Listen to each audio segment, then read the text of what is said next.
आप अभी सुन रही हैं डीजे संतोष राज के चैनल से।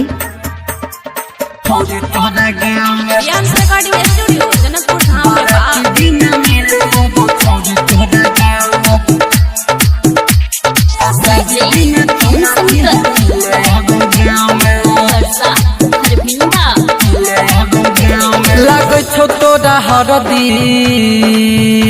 भगेल हमरा सरदी, लागे छो तोरा हरदी भगेल हमरा सरदी।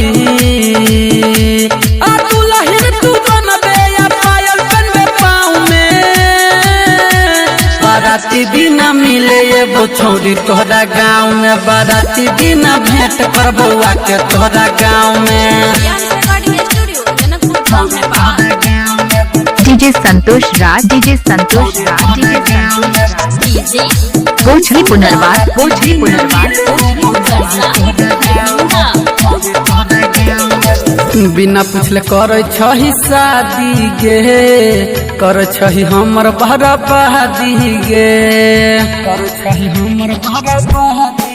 हाँ हाँ बिना पूछले करे छही शादी गे, करे छही हमर बराबादी गे। आ करबो हम फोन मोबाइल रखिए अहन, अमीले तू है जाना पिपरा के छाव में, बाराती दिन मिले एगो छौरी तोहरा गाँव में, बाराती दिन भेंट करबो आके तोहरा गाँव में।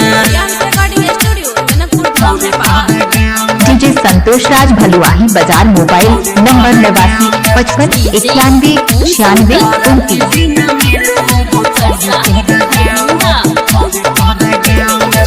अरुण उजाला बात कहै छियौ, याद में तोहरे खाली रहै छियौ, याद में तोहरे खाली रहै छियौ। हाँ हाँ अरुण उजाला बात कहै छियौ, याद में तोहरे खाली रहै छियौ।